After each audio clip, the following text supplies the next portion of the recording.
Thank you, Liz, and thank you for the opportunity to be with you all today.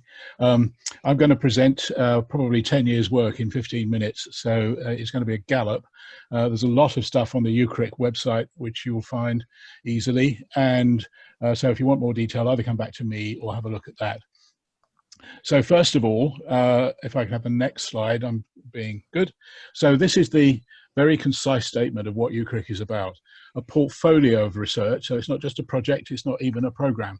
It's a collection of projects and programs that make up a portfolio of research and innovation facilities and programs with a mission. The mission is to underpin the renewal, sustainment and improvement, very important words, renewal, sustainment and improvement of infrastructure and cities in the UK and elsewhere, which of course means the rest of the planet. Now that sounds as if it's very much boiling the ocean. It does damn nearly everything. What do I mean by infrastructure first? What I mean by infrastructure is all forms of transport, all forms of energy, water, where you want it and where you don't want it, waste, and digital. Those are the things which characterize a developed country, a developed nation, a developed region. And so we are aiming at making sure that what we as human beings live in is built, operated and maintained in a way that is suitable for our well-being. Obviously a very timely subject right now. So that's the mission, and it's very big. It is a very large-scale program, and it came out of a paper that I co-wrote when I was one of the government departmental chief scientific advisors for the Prime Minister in 2009. So it's taken 11 years to get to where we are now. It recommended a number of things: National Infrastructure Commission, Infrastructure and Projects Authority, networks of regulators, but it also recommended a very large-scale R&D program that replaced what had been lost when all of those utilities were privatized in the 80s and 90s. Because when they were privatized, the market didn't see the value in R&D. 20 years later, we're now picking up the disbenefit of that lack of R&D over those 2 decades. And this program, this activity, UKCRIC, is an attempt to replace that. So if I have the next slide.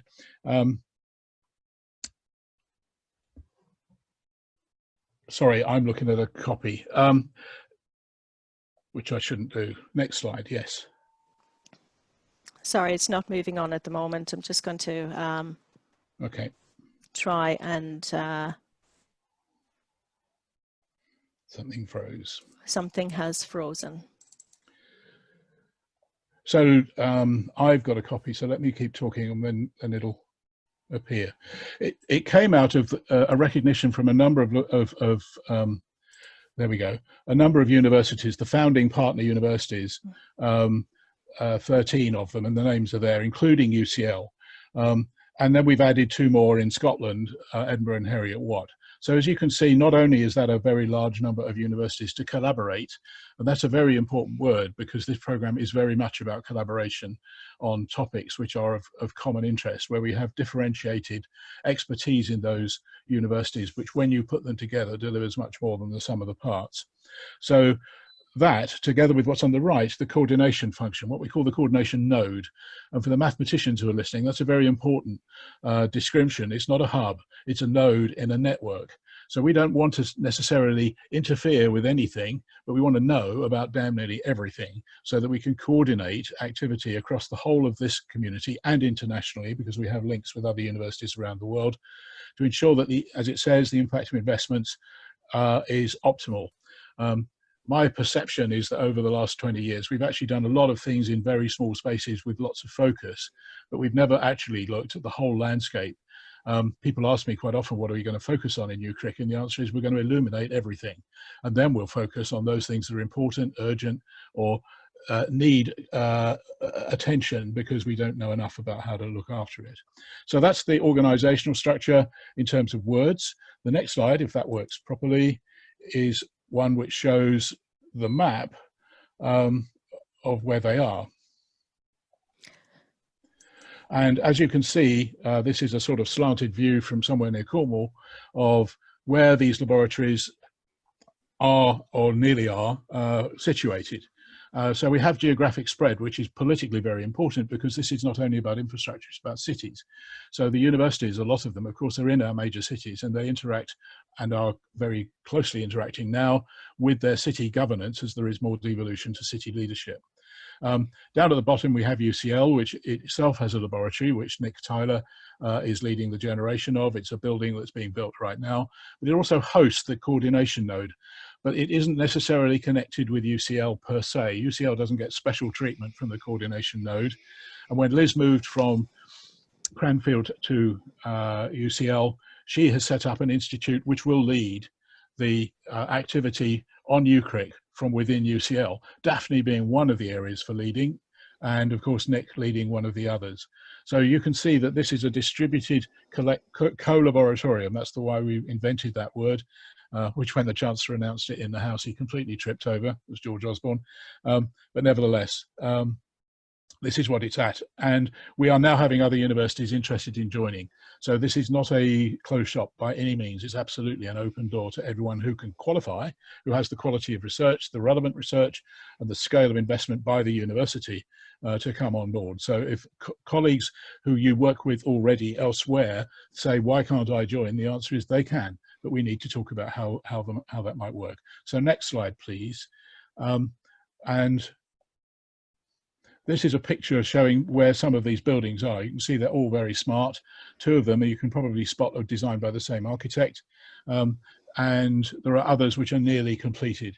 So it gives you an idea of the scale of these facilities. They are big laboratories. This isn't trivial. This is £300 million worth nearly, half from the government and half from the universities themselves, in order to generate a massive capability, which is now the envy of the world.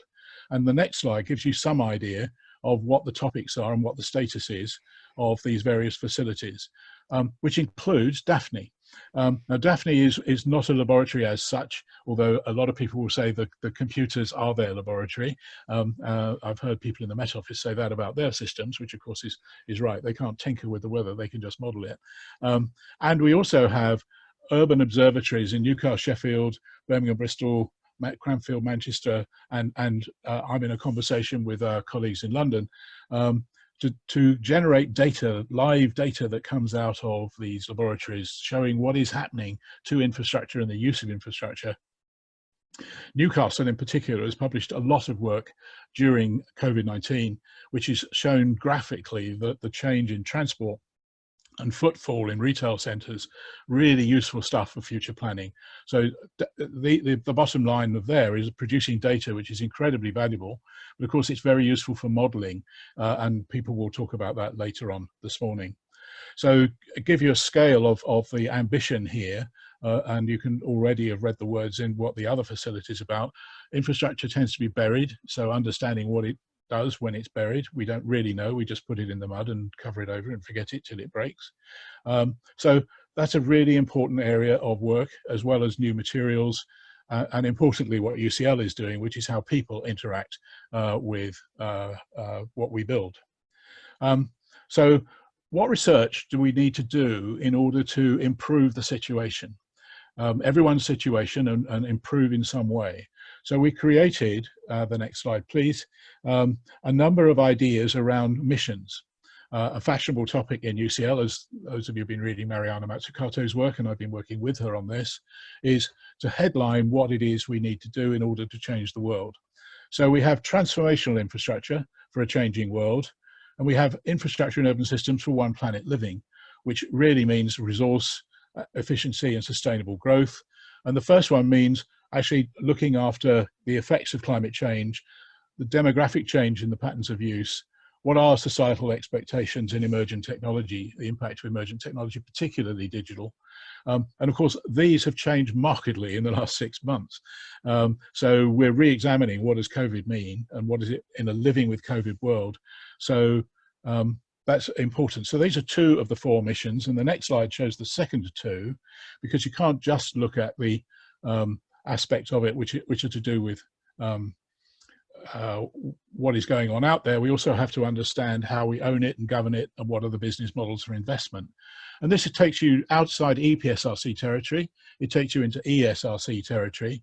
In fact, the first 2 took you into NERC territory, and those of you who will already realize that the UKCRIC is really UKRI shaped. And so we're having conversations with most of the research councils, not necessarily all, in order to ensure that what we put forward by way of proposals span the research councils in an appropriate way.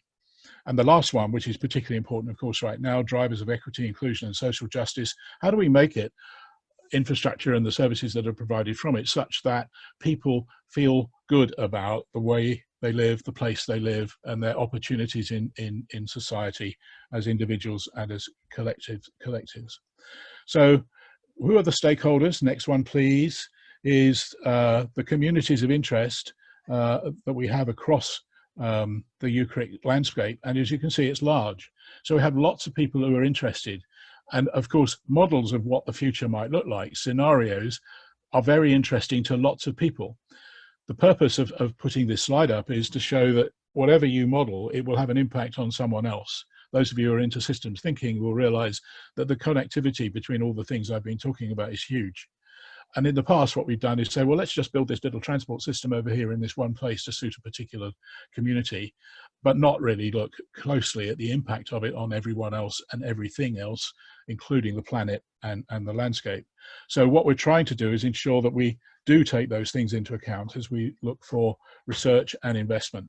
So the next slide, vision, is recognizing that the UK Centre for Infrastructure and Cities, that is us, is the place to go for work in this area.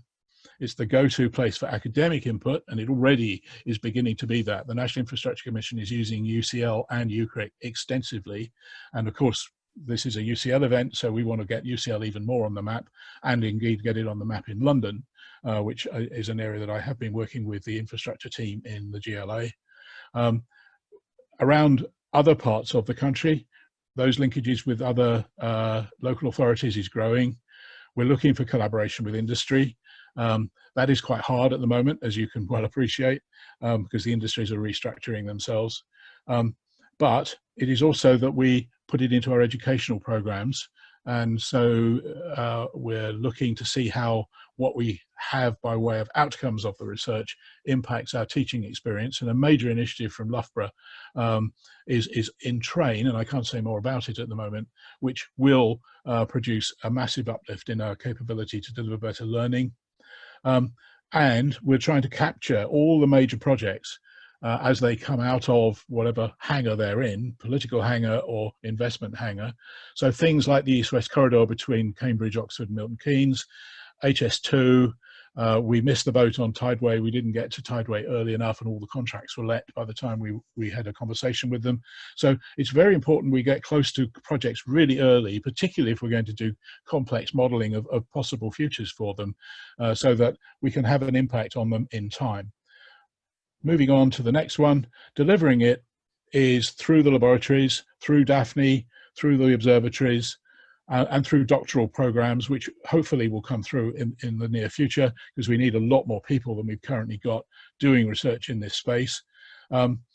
And because I'm running out of time, we also are looking for co-funding. We're not just looking for Research Council funding, we're looking for funding from a number of other places in order to make this happen, because actually the banks and the investment organisations in the City of London and elsewhere see infrastructure as a way of firstly pulling us out of the depression that otherwise will occur post COVID-19, but also as a major plank for renewing our net zero and climate change objectives, which of course are written in law in our country. So we do have to do something about that.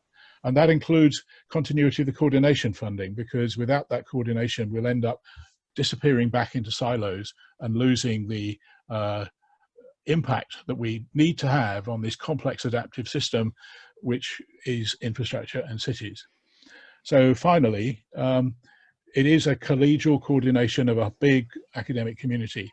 As I say, we've got these big flagship projects and partnerships with industry and local authorities. We also have global leadership. We have an international advisory board from Singapore, from Australia, from the United States. And the objective of all of this is to make the world a better place. Now, if we can produce a synthetic model of some aspects of that to make the world a better place at the level of complexity that is appropriate, then we're going to do a much better job than we've done in the past. And DAFNI is the platform on which we'll be able to do that. So UCL's role in contributing to DAFNI is pivotal, because we will have the one laboratory which is to do with the human beings interacting with what we build and what we manufacture, whether it's transport or civil engineering. So the UCL involvement with DAFNI is absolutely critical, and Liz and I have been talking for some months now about ensuring that we capitalize on the breadth of the UCL experience, the breadth of the UCL innovation and appetite for making a difference to the world.